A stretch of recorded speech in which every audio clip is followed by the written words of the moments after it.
Greetings, everyone, and welcome to another Comic Book Wednesday Blu-ray update. Yeah, today got quite a few new additions to the DC animated movie collection. So let's check them out today on the Multimedia Chronicles.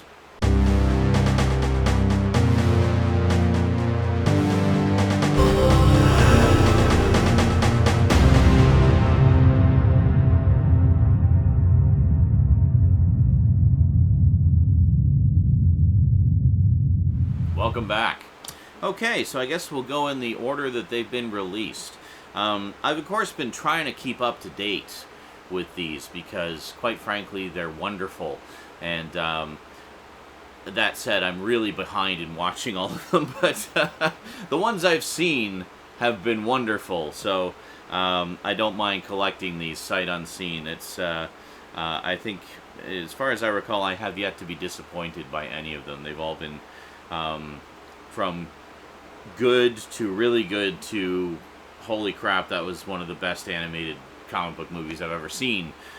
Great stuff. So, first up, picked up Batman Hush. This is one of those classic storylines that fans were hoping that they would adapt for a very long time. I actually only just recently got the graphic novel of this myself. Really enjoyed reading it. Now, what I didn't know, and what actually Skinslip pointed out to me when I picked up Hush, was that Hush, the comic anyway, connects up with Under the Red Hood, which is the story of the Red Hood and how he came to be and what his backstory is and who he really is and stuff like that. It's really good stuff. So I picked up Under the Red Hood ages ago because I really liked the movie adaptation and wanted to read the original story. And Skinslip said, before you read that, you probably want to read Hush, because Hush actually ties into it. Now, that said, Hush ties into it for about 3 pages of its whole story arc, but it does tie in. There's actually a couple moments in Under the Red Hood that refer directly back to that event in Hush. So, pretty interesting stuff. That said, the movie version of Under the Red Hood came out quite some time ago, and it was back when DC was doing most of their animated movies as standalones. Standalones which sometimes would have a sequel that tied into it. Like, for example, there was the 2 Batman and Superman movies, which was Apocalypse and Public Enemies. That's what it was. Public Enemies and Apocalypse. Those 2 tied together. But otherwise, all the movies were being done as standalone until Flashpoint, which was the first of what they decided to do as a series of loosely connected movies, the DC Universe movies. Now, they still do some standalone. They still do some standalone movies, but for several years now, they've been doing this connected universe of animated movies. And reaction has been kind of mixed to that, because the first few stories they adapted were storylines from the New 52. And then they started going back and adapting classic stories, like the death of Superman and things like that. And from well before the New 52. But because they were doing this connected universe of stories thing, they were incorporating like kind of New 52-esque elements into these classic story adaptations, and fans were like, can you not do that, please? So it seems that, from what I've heard anyway, DC is stopping the DC Universe continuity through the movies and going back to doing just standalones. That said, all the ones that we've got here, even though they weren't part of the New 52, are part of the DC Universe series of movies. Now, let me just give you a quick look here. This, of course, is the Steelbook of Batman Hush, and I understand, because this movie was done long after they did the movie of Under the Red Hood, no real connection to Under the Red Hood. Plus, I understand they've made some changes to the story that some fans were a little not happy about. So, I don't know. I haven't watched the movie yet, but I really enjoyed the comic. I basically did a double bill bedtime read of Hush followed by Under the Red Hood, and wow, what an epic saga that was. What an amazing series of stories. So here we go. We got the Blu-ray and the DVD. We just take the discs out here and you can get a better look at the artwork underneath. There we go. So a nice shot of Gotham City there. Very, very nice. So, I don't know. It's been kind of a mixed bag. Like, there's been some standalone stories where they've made a lot of changes and it's worked really well, such as Gotham by Gaslight, which I absolutely loved. The original graphic novel of Gotham by Gaslight was only a 48-page one-shot. They did do a sequel, but the sequel isn't really touched on in the movie adaptation. The original story was basically took place in Victorian London, and Batman was hunting down Jack the Ripper. So it was like if Batman had existed in Victorian London. And the original graphic novel, which I have, is fine. It's got wonderful artwork by Mike Mignola of Hellboy fame. And, it's a really nice kind of Elseworlds story. But it's very short. There's not really a lot of substance there. It seems like they just kind of get started and then it's over.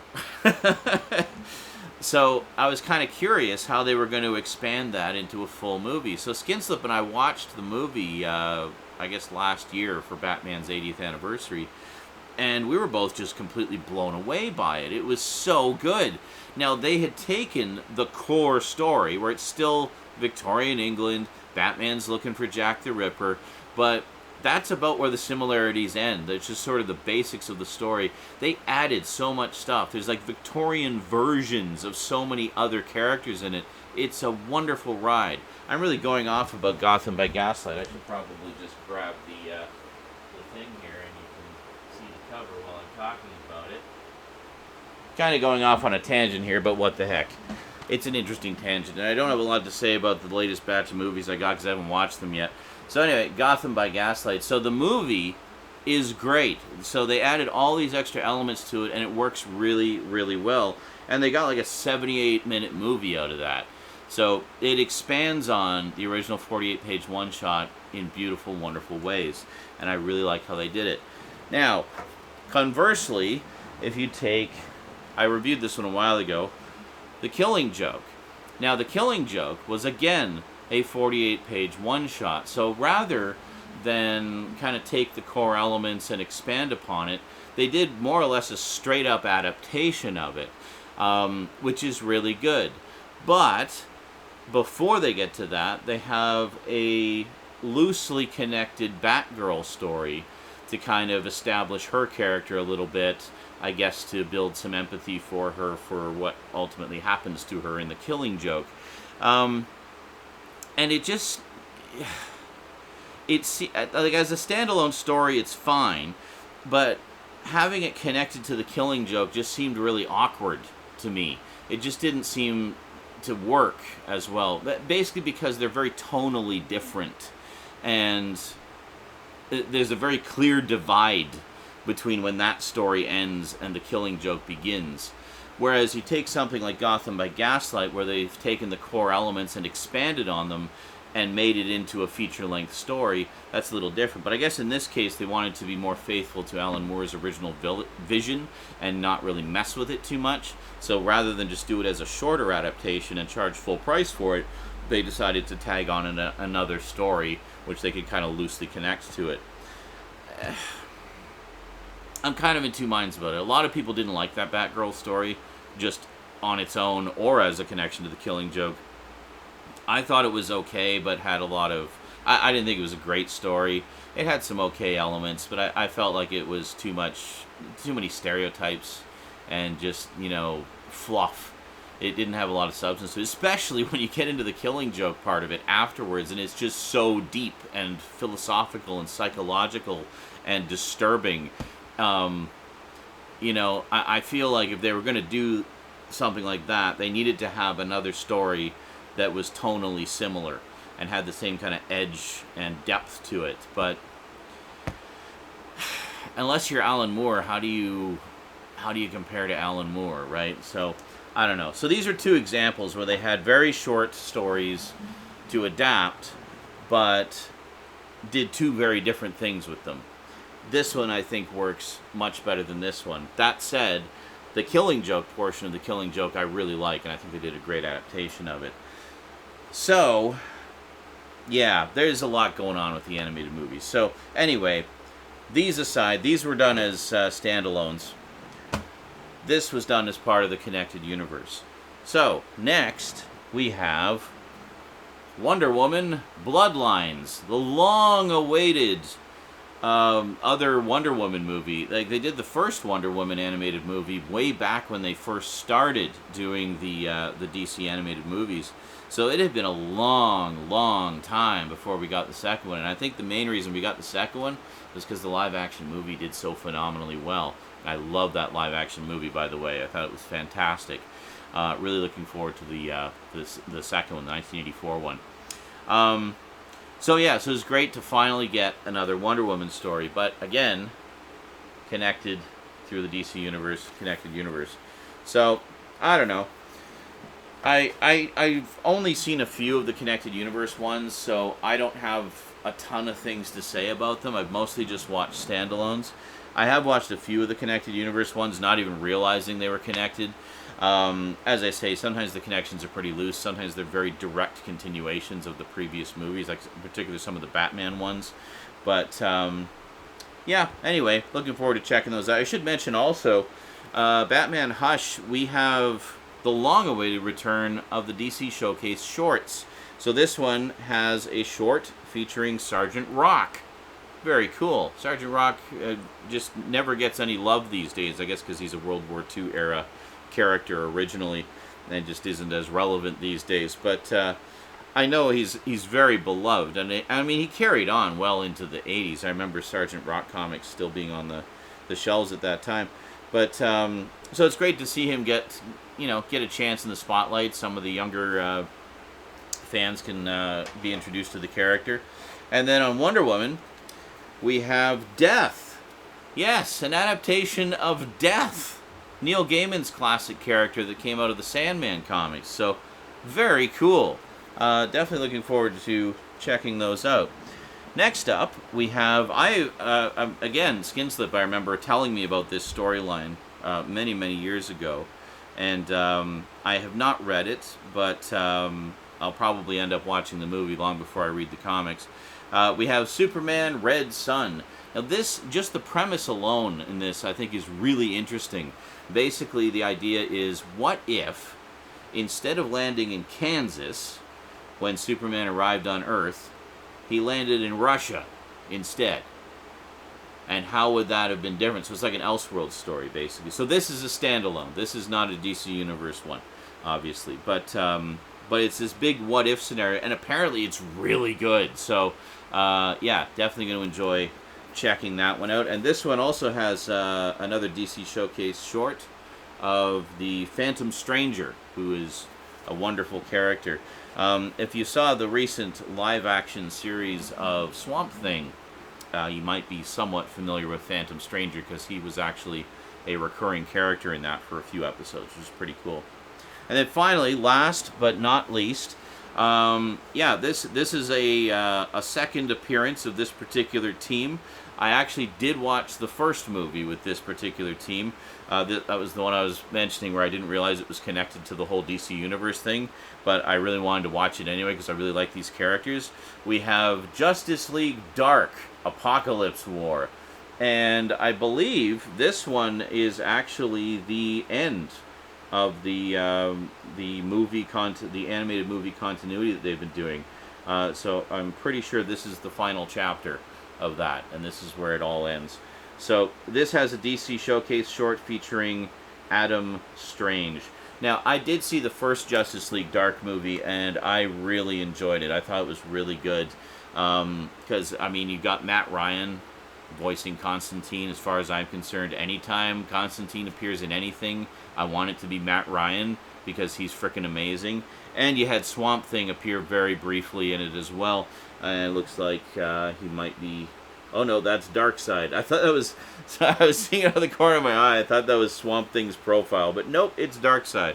Anyway, I don't know if Swamp Thing's in this one, but the first one I remember being kind of amused by it because Batman's in it, and they're dealing with all this supernatural stuff, and basically Constantine is leading up the team and running the show, and Batman's just kind of tagging along. Batman is so out of his element in this whole situation, and it's actually kind of funny because you're so accustomed to Batman being the guy who's got all his shit together and being the one who kind of points everybody in the right direction and has everything together and puts the pieces of the puzzle together. In this one, he's just like, yeah, I don't know how to deal with any of this, you know?